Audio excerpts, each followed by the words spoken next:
Asdiqa, salam alaikum, bonjour ou bonsoir les amis, j'espère que vous allez bien partout où vous vous trouvez. En tout cas, c'est ce que je vous souhaite et pour le meilleur de toutes les situations, bien sûr. Bienvenue sur votre chaîne Bled Mararibia qui attend comme toujours vos encouragements. Un tout grand merci pour vos précieux conseils ainsi que pour vos gentils commentaires. Abonnez-vous pour rester bien évidemment très informé et ce rapidement comme il se doit. Pour ma part, je suis ravi et heureux une nouvelle fois de vous retrouver à travers cette nouvelle séquence. Mesdames et messieurs, chers amis, cette vidéo est juste un petit droit de réponse affirmant autant de fois que nécessaire que décidément non, un non en majuscule, le Maroc n'est pas une puissance occupante au Sahara occidental. Tout de même, marocain, quoi que l'on veuille, quoi que l'on dise, ou pas parce que il y en a de ces vérités décidément qui ne sont toujours pas dites au commun des mortels, comme on dit, puisqu'il relève d'une certaine tribune, d'un certain Gilles Devers, avocat de son métier, de sa profession, avocat du Polisario, auprès de l'Union européenne. Excusez du peu quand même. Il est avocat sur la question du Sahara. Et sa tribune est publiée dans le journal Le Monde et qui devrait interpeller toute conscience de toute personne allergique aux contre-vérités, aux mensonges quoi, et aux approximations. Aux yeux de ce Gilles Devers, le Maroc serait une puissance occupante. Rien que ça, voire même un État voyou qui bafoue le droit international en toute impunité. Rien que cela.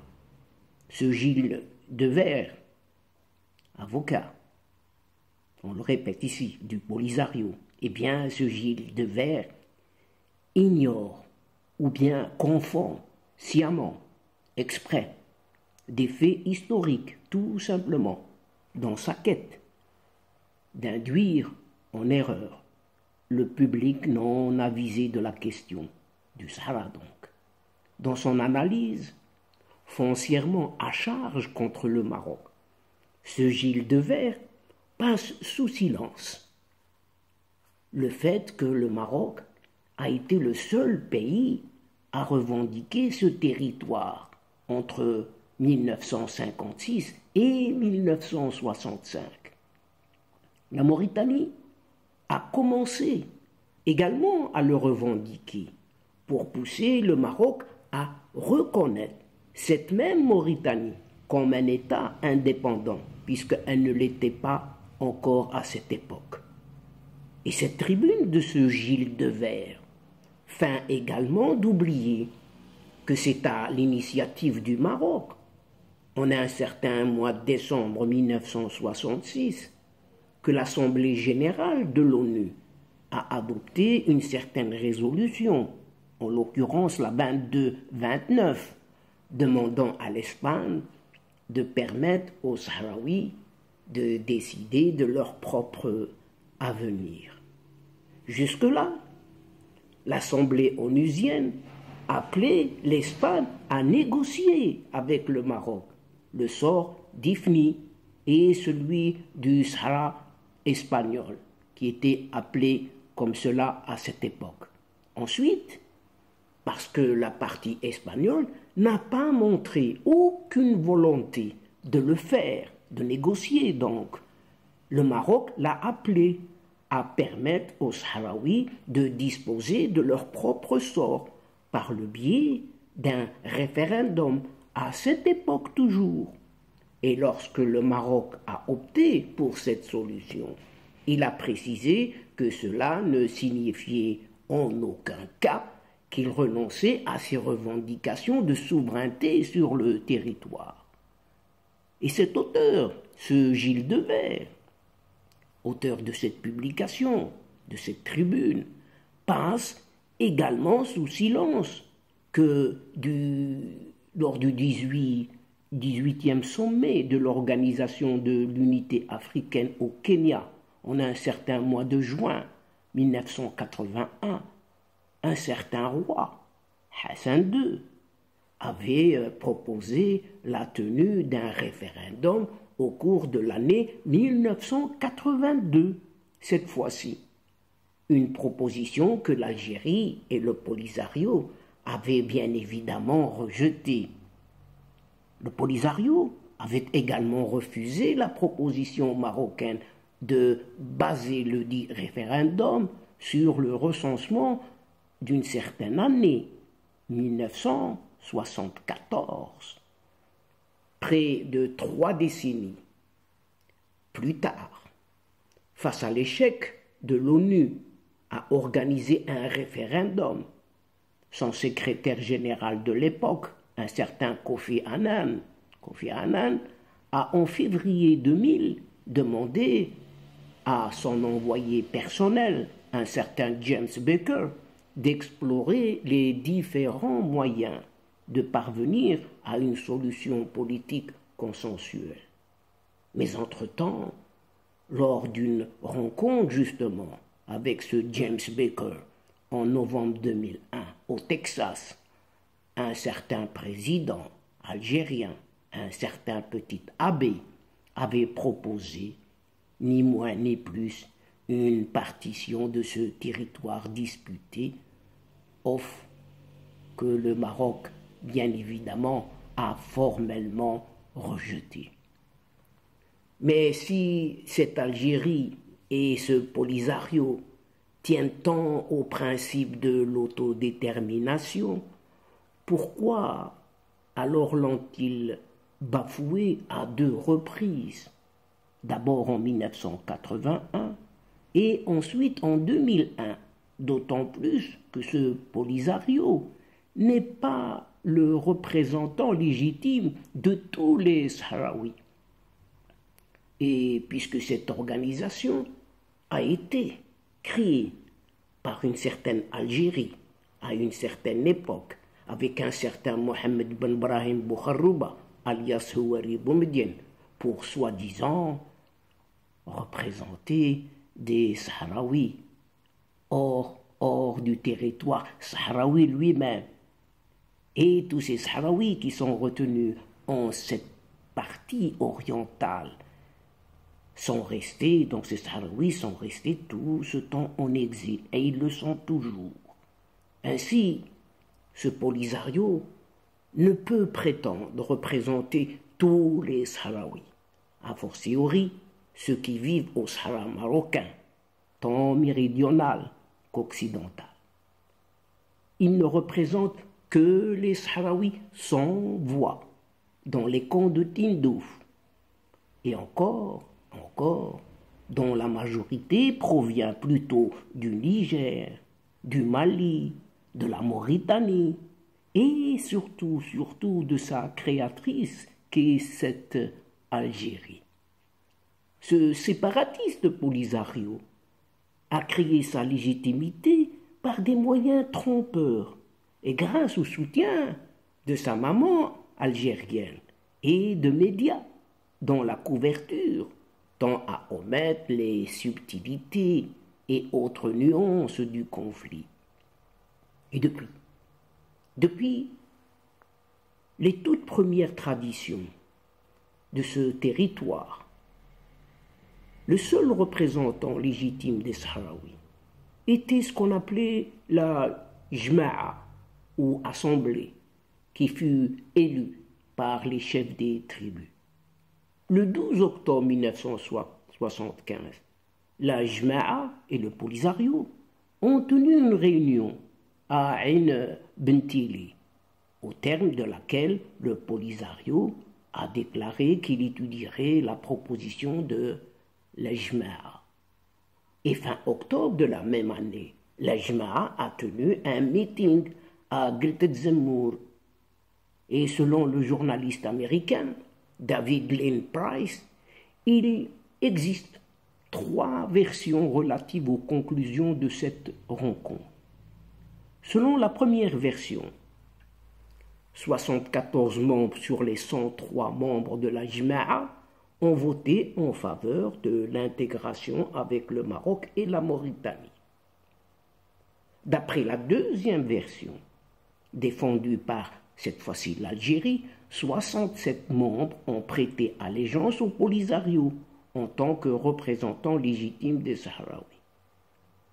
Et dans la troisième version, un certain Bachir Ould Brahim, membre de la Jma'a, a été enlevé, lui, par le Polisario, alors qu'il se trouvait à Gildet Zemmour pour se rallier au Maroc. Et Bachir Ould Brahim aurait été battu et même torturé, puis emmené en Algérie. En plus de lui, 86 autres membres de la Jma'a auraient été également enlevés et emmenés en Algérie. Et tout au long de son séjour à Tindouf, Bachir Ould Brahim a affiché son soutien à l'Algérie. Mais, en janvier 1976, il parvint à regagner le Maroc où il jura allégeance au roi Hassan II. Un certain Khatri Jemmani, chef de la Jma'a, a également fait allégeance au Maroc immédiatement après la réunion de Gildet Zemmour. De nombreux Sahraouis ont suivi les pas de Bachir Ould Brahim après la marche verte, sans retourner au Maroc, et ont exprimé leur désillusion face à la façon dont l'Algérie avait pris le contrôle du Polisario pour l'utiliser, bien évidemment, à son avantage. Et selon d'anciens membres du Polisario, tels que Mustafa Selma, Ould Sidi Mouloud et encore Bachir Dril, la Jma'a n'a jamais cédé sa légitimité au Polisario car des désaccords fondamentaux subsistaient entre les deux organisations. La Jma'a a cherché à trouver une solution pacifique à la question du Sahara, tandis que le Polisario a choisi la lutte armée avec le soutien de l'Algérie et d'une certaine Libye. Ainsi, finalement, ce Gilles Devers ressasse également le mythe selon lequel la décision de la CIJ, la Cour internationale de justice, en 1975, a établi que le Maroc n'avait aucune souveraineté sur le Sahara, ce qui est évidemment faux. Ce faisant, non seulement il a délibérément omis de dire que le jugement a reconnu l'existence de liens d'allégeance entre les tribus sahraouis, à savoir les Jma'a et le Maroc, mais il a également ignoré les opinions dissidentes de certains juges qui ont pris part au jugement.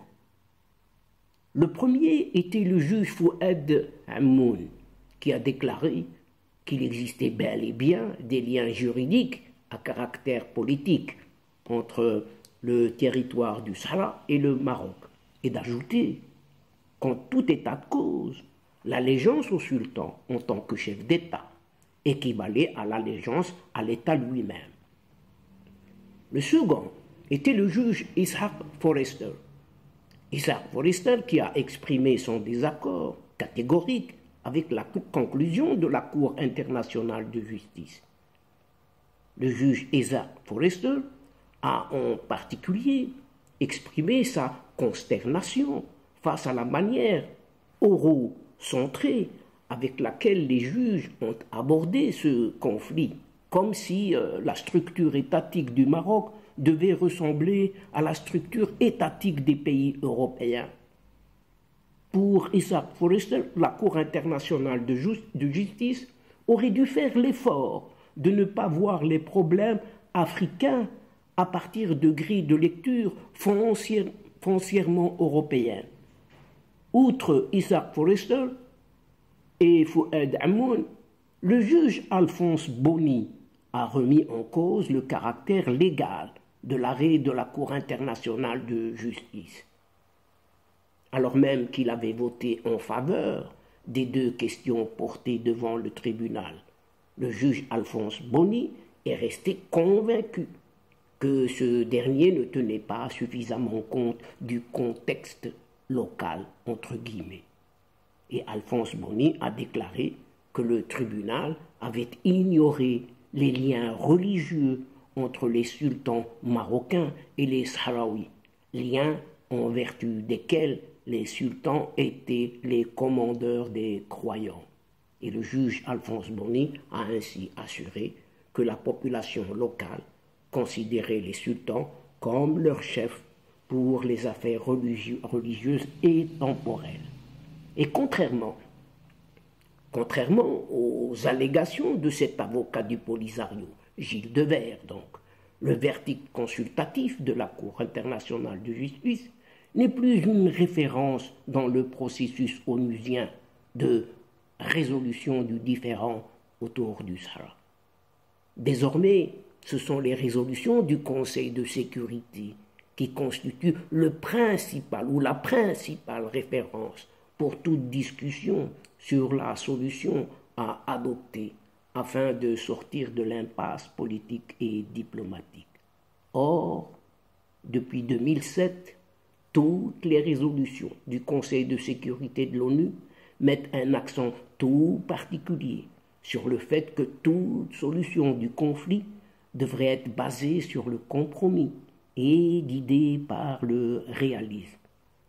L'option de l'indépendance est irréaliste, car le Maroc n'acceptera jamais l'établissement sur une partie de son territoire d'un État ou d'un pseudo-État indépendant qui, dans les faits, serait un État satellite tributaire d'une certaine Algérie, créatrice tout de même de cette problématique et dont l'existence bouleverserait l'équilibre stratégique dans toute cette région. Établir un pays de moins de 80 000 habitants sur la base d'un certain recensement espagnol de 1974, ça remonte loin, défendu pourtant mordicus par cette Algérie et son moutard du Polisario, sur une superficie de plus de 300 000 km², c'est accepter la création d'un pseudo-État dans un corridor sahélo-saharien en proie à d'incessantes vagues d'insécurité. C'est aussi appuyer un certain séparatisme au Sahara. C'est donc s'ouvrir à l'idée de fournir un certain terreau propice à l'implantation de groupes terroristes et d'organisations criminelles transnationales, si ce n'est déjà pas le cas actuellement. Et donc, chers amis, mesdames et messieurs de la chaîne, c'est ici, juste sur ce petit droit de réponse à ces contre-vérités balancées ici et là, tous azimuts, par qui veut, sur le Sahara marocain, tant méridional qu'occidental, bien entendu, et bien que prend fin cette séquence en prenant congé de vous, tout en espérant vous retrouver, bien évidemment, comme toujours, avec un immense plaisir. Un tout grand merci pour votre fidélité, mais n'oubliez pas de nous aider mutuellement et de soutenir votre chaîne en vous y abonnant, de faire abonner vos proches, vos connaissances, et merci aussi de partager au grand maximum vos séquences vidéo. Et pour cela, c'est très très simple. Il suffit juste de prendre votre smartphone, votre téléphone et de cliquer aux adresses que vous avez dans votre biblio. Pour ma part, le moment est juste arrivé pour vous dire au revoir les amis. Assalamu alaikum wa rahmatullah wa barakatuh. À la prochaine fois et à bientôt. إلى اللقاء في حصة أخرى إن شاء الله. مع السلامة.